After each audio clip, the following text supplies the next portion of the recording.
Welcome back to Blue Hills Bolt and Bondo. Today we're going to do a little more work on the Corvette here. I showed you yesterday that we definitely had some negative camber. I don't know if you can see that.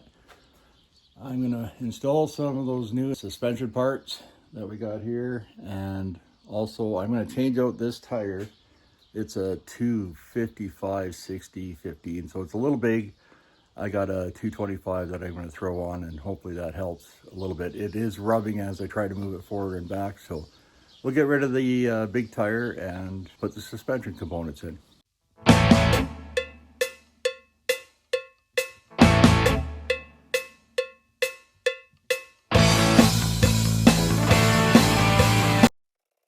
All right, get that to the tire machine.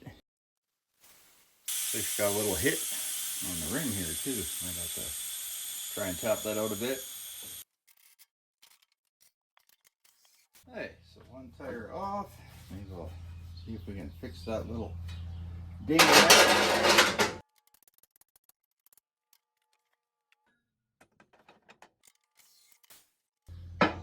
So close. There it is.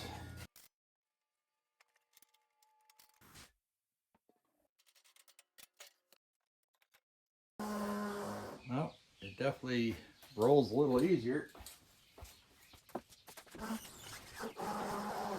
And still rolling a bit, or touching a bit due to the negative camber, I'm guessing. Which I'll work on next. I'll put in the suspension bushings here. Okay, before crawling on here and putting some new stuff in, I found all the bolts for the half shafts. And I thought, well, I wonder if that changes how it sits if you have them in. I'm new to Corvette, so I didn't know.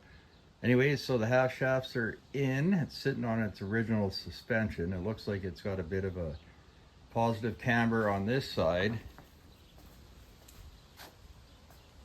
and slightly negative on that side. So I didn't yet put in those leaf spring bushings and bolts that I mentioned, but going through the box of stuff, there's some control rod ends, whatever you want to call these ones. If you guys know, if anyone's a Corvette fan on here, is this the ones with the polyurethane bushings? I've heard, or I've been researching, they said they kind of break apart pretty quickly over time. And of course there's some new trailing arms here as well. And same question with the end of this, if that's rubber or if that's a polyurethane. And if not, in the kit there, or in the box, there was so many parts so I can actually rebuild the stock trailing arms. I understand you need a certain tool to compress or crip that over after, but the parts are all there, so thanks Brody for that. And yeah, just if you guys know, let me know. And whether those are polyurethane, if they are, maybe I'll stay away from it and just rebuild the other original components. Well, good morning. It's the next day, same video. I'm going to continue on and put the spring bushings in. I'm set up under the car, and it looks like the first thing that is going to want to come out is this sway bar.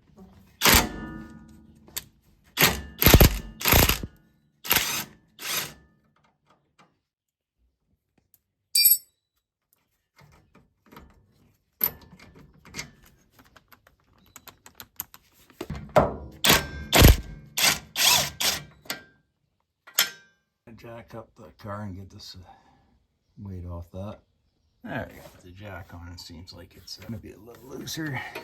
Yeah, I think they put that in wrong with the backing plate there. Yeah, it's on the wrong side, kind of hitting the backing plate, but almost out. All right, bolts out. Ended up landing on top of something there, so I'm going to pull both tires off on each side, give me more room to reach the other parts of this.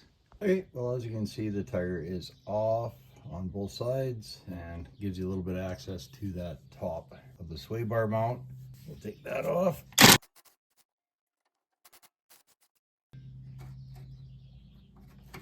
I'm not sure how this comes out. I guess maybe it just pulls out. Again, like I say, I've never had a vet, so this is definitely new to me. Whoop, yeah, just pulls out really easy. Okay, with that out of the way and the spring's already compressed on this side, We'll take the old hardware out. And the bolt's supposed to come straight up this hole. I was watching online, I see some guys strapped spring back to release some pressure, so I'll go get a strap and we'll try that. It's lifting the control arm. I don't think that's a bad thing. Looks like the bolt will drop through or come out, so that's a good thing. Yeah, those bushings are pretty sad. And those are the ones that came in the parts bins, rounded on top. New washers as well. I see one side slightly beveled compared to the other. And I guess the bevel side will go down. And the part number for the bolt. And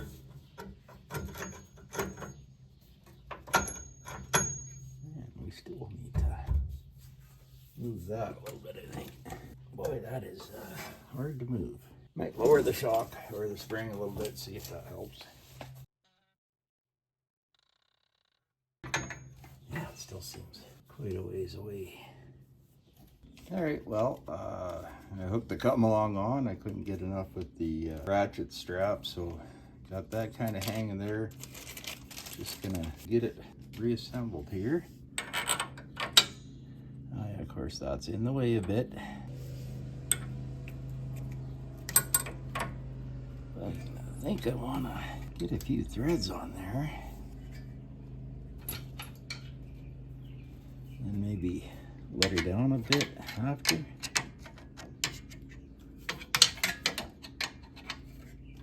Let's see if I can get a little more. I'm just gonna have to come up some more to get that nut on.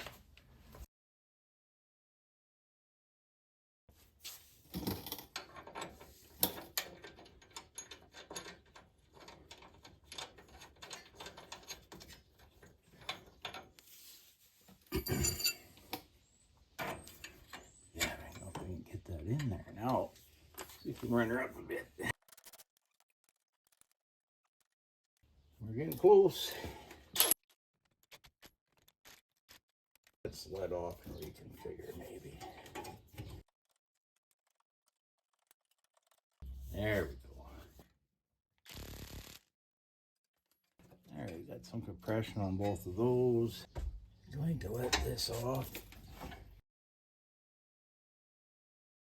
I don't quite know what's going on with that. It's not sitting very well, but might as well move on to the other side and get that one installed. The driver's side looks like it's sitting a little straighter.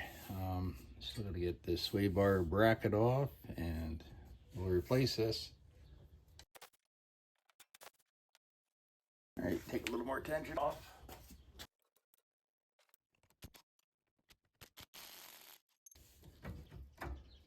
And she's still a little crooked.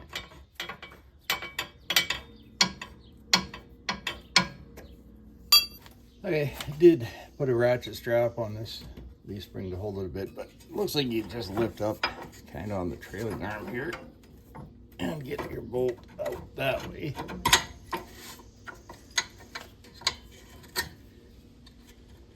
Learning the hard way.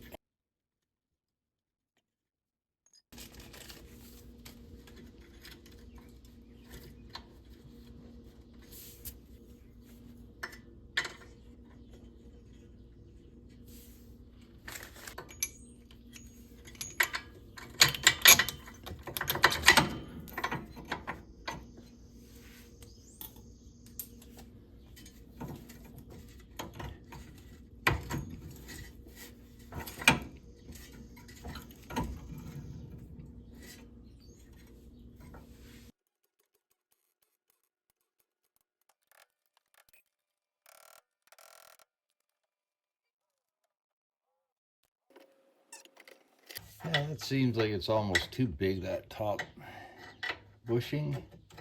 To put this back in, it needs to compress. Or maybe once the weight of the wheels are on there, that's, yeah, I think that's, I'll have to get her down on her wheels Well, I don't know if anyone caught that, but I just did. I didn't put the metal washer on here, so I'll get that on and then we'll go back work on the sway bar. That's a little better. The nice thing is I don't actually have to get the car on its wheels to do the sway bar. I just need to replicate the weight. So I'll jack up here. Your jack goes high enough. That's compressing the upper rubber, so I should be able to get the pin.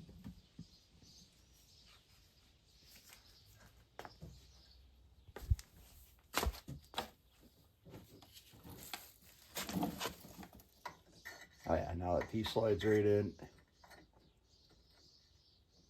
Learning slowly.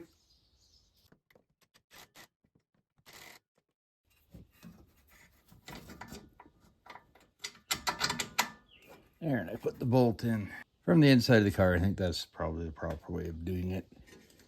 All right, same thing on this side. I won't actually tighten the sway arm until I get it down on both wheels so it's not loaded unevenly.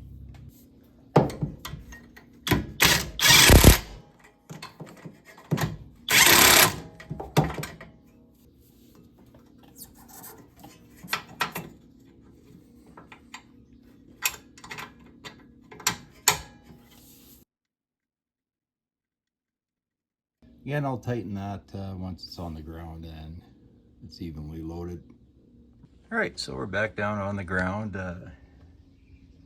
Everything looks a little better than it did before. That settled in a little better than I thought it would here. And move it outwards. Let's see here. That tire does not look too bad. With the body line. And same thing with this one. Does not look too bad with the body line. Maybe a little negative caster on that one, or camber I should say. A lot more work coming on the Corvette. I'll be on the hunt for drive shafts, and I'll be installing disc brakes, calipers, pads, and everything else. If you guys want to follow along, be sure to subscribe, and I'll keep cranking out some videos.